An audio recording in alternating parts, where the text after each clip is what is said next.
Well, Ross, here we are in Derbyshire at the fabulous White Peak Distillery, home of the Wireworks whisky brand with Max Vaughan, co-founder.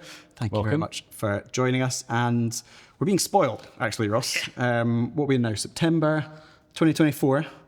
And we're probably some of the first people outside distillery to be trying this expression, which is an amazing treat. So thank you so much for giving us very prompt access to this one. This should be interesting. We've tried a few of the limited releases from the White Peak Distillery before. Yep. And enjoyed them. So it's a lightly peated.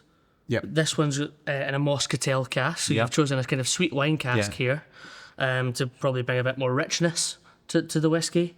You're a new distillery, founded in 2018. Tell us a wee bit about Wireworks and how this all came about. So I'm a lifelong whiskey fan and met someone many years ago who was starting an urban distillery actually in Battersea in London. Sadly no longer exists, but that just really kind of piqued my interest, and I just had a dream of opening a distillery where I'm from, which is Derbyshire. And it so happened that whiskey had never been made here before. Okay. And then we had some ideas about the style of whiskey we were going to make. Eventually in 2016, it was a kind of put up or shut up moment, and we decided that we'd give this a go. So we set out to make our own style of whiskey, kind of unpick the whiskey making process to look at all the flavour elements and just try and make something that was authentic from Derbyshire, and hopefully appeal to that whiskey consumer and whiskey drinker who increasingly is more open to world whiskey. And people are always looking for something new. You're using an exciting new style of cask here. It will be relatively young whiskey, but also we're seeing so much amazing young whiskey being produced all over the UK at the moment. I also think the definitions of what is young whiskey and what is old whiskey. I was chatting to somebody the other day about an 8-year-old whiskey. Like, that's a bit young. 8-year-old, pretty established. Middle-aged. No, it's true. Yeah. Not in India, 8-year-olds. 8-year-olds, there's no AP in India. But I think this expression here is part of it's kind of a mini series. Is that right? That's right. Wine finishes, wine experiments. Yeah, exactly right. Yeah, so most of the whiskey we've laid down is in ex-bourbon barrel and STR casks. We filled some virgin oak, and then more recently we filled some wine casks for full maturation and for finishes. Interesting. And so this year we've got a bit of a wine series. Started with Amarone, and then this is the second. So this series of experiments that you've done with wine casks and a whole bunch of different casks, have you done all these experiments in advance? Is it a continual process? Are all these experiments a success? Where do you stop? Yeah, there's a little bit of a kind of continuity in the sense that over the years we've filled a fair number of port casks, and we've really liked how our spirit matures in that type of wood. So in the last 12 months or so, we've kind of expanded the variety of wine casks, mainly fortified wine. And part of it is us learning about how our spirit behaves in these different cask environments. But we've got a hunch that because we feel it works well in port, that these other fortified wine casks we've selected add that bit of complexity in. Cause we tried the double oak port and we loved it. Oh, it's juicy and delicious. I got carried away, to be honest. Normally I'm bourbon cask and don't play around with it. Yeah. But sometimes you need something that's quite indulgent, and you look at this and you go, that looks like it looks chewy, it looks rich, it looks intense.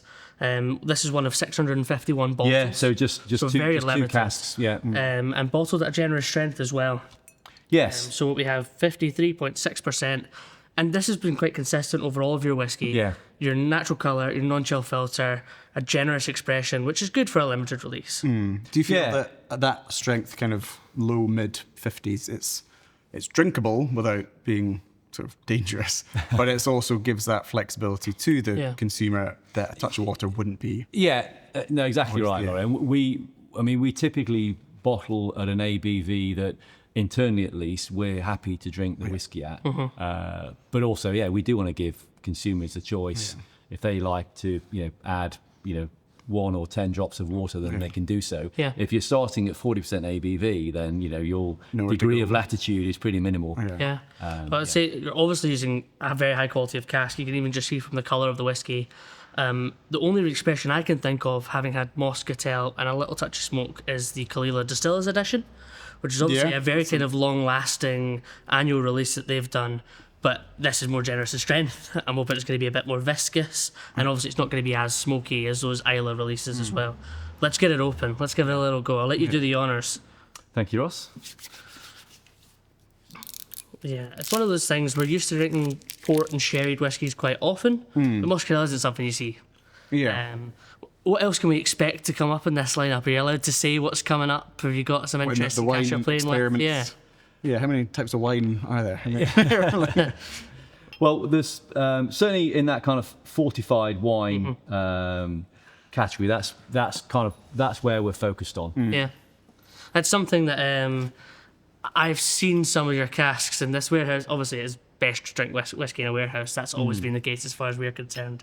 But some really exciting stuff coming up as well, with some wines that I know that I really enjoy, and also stuff that maybe you don't see very often, like Moscatel.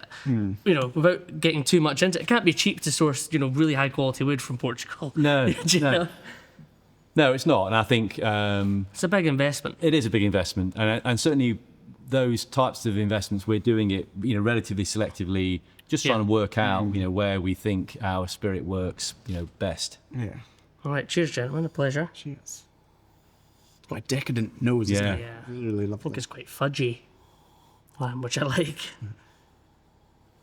And again, could you pinpoint a specific wine? Sometimes it's hard, but I think straight away compared to some of the others that we've had, it would be reminiscent of the port, the double port. Yeah, exactly. No, it's definitely something that's kind of fortified. It's got that kind of strength of sweetness. Do you think on the nose, obviously, the Moscatel influence is probably a bit more prominent than something like the bourbon barrel? Yeah, absolutely. Do you feel that kind of overshadows that lightly peatedness on the nose, at least? Yeah, I mean, it probably does to some extent.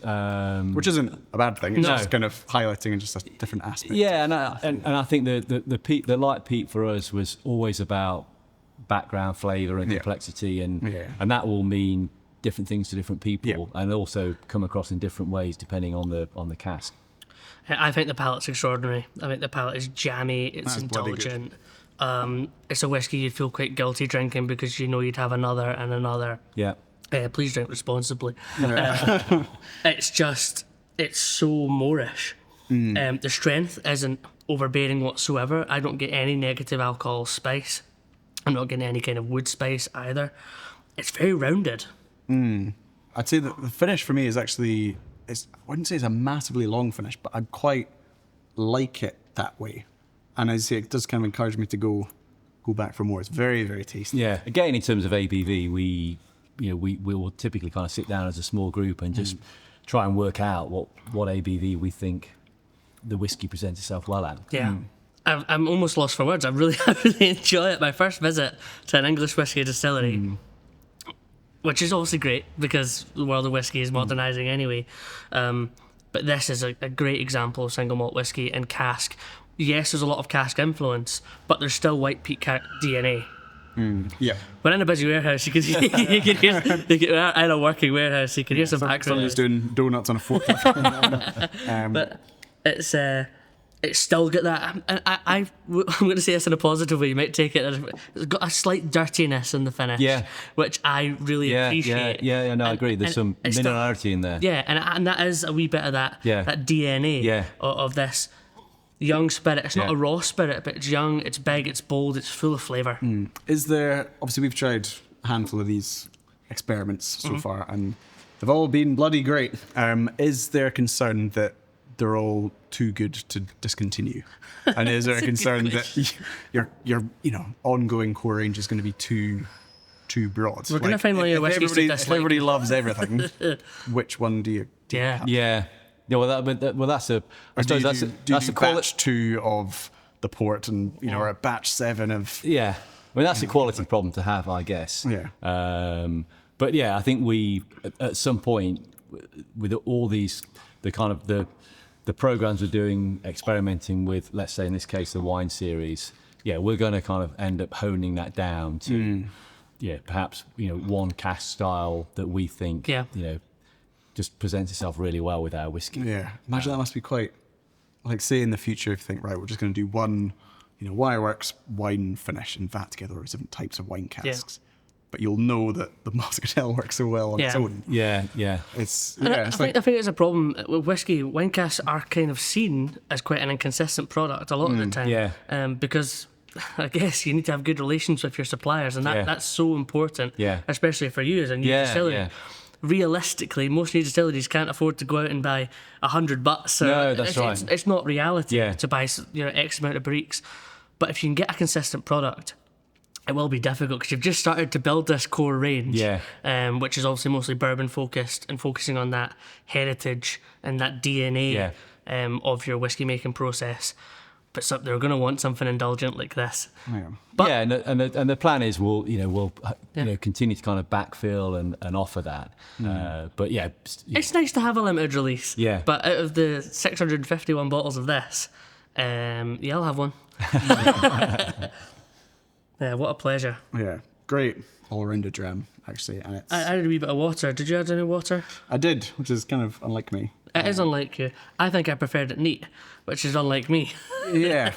Yeah, and I've got a feeling when we were trying at different ABVs that we kind of went down and then back up again. Mm-hmm. I mean, it's not bad. That's it. If you ever need help with that kind of situation where you're trying your whiskey at different ABVs, you let us know. You got two volunteers. And a pleasure to try it, and thanks for having us, and Another pleasure to visit. Yeah. Our success. Cheers. Cheers, gents. If you've enjoyed this video, don't forget to like and subscribe for more Bevvy content. We want to hear what you think, your best whiskey experiences, the whiskies you want us to try. It's a really exciting journey we're on, so make sure to join us. Download the Bevvy app on Google Play and App Store to keep track of your whiskey journey, connect with your whiskey friends, keep track of your favourites, anything you could ever want to do with whiskey, all in one place. It's the definitive whiskey companion.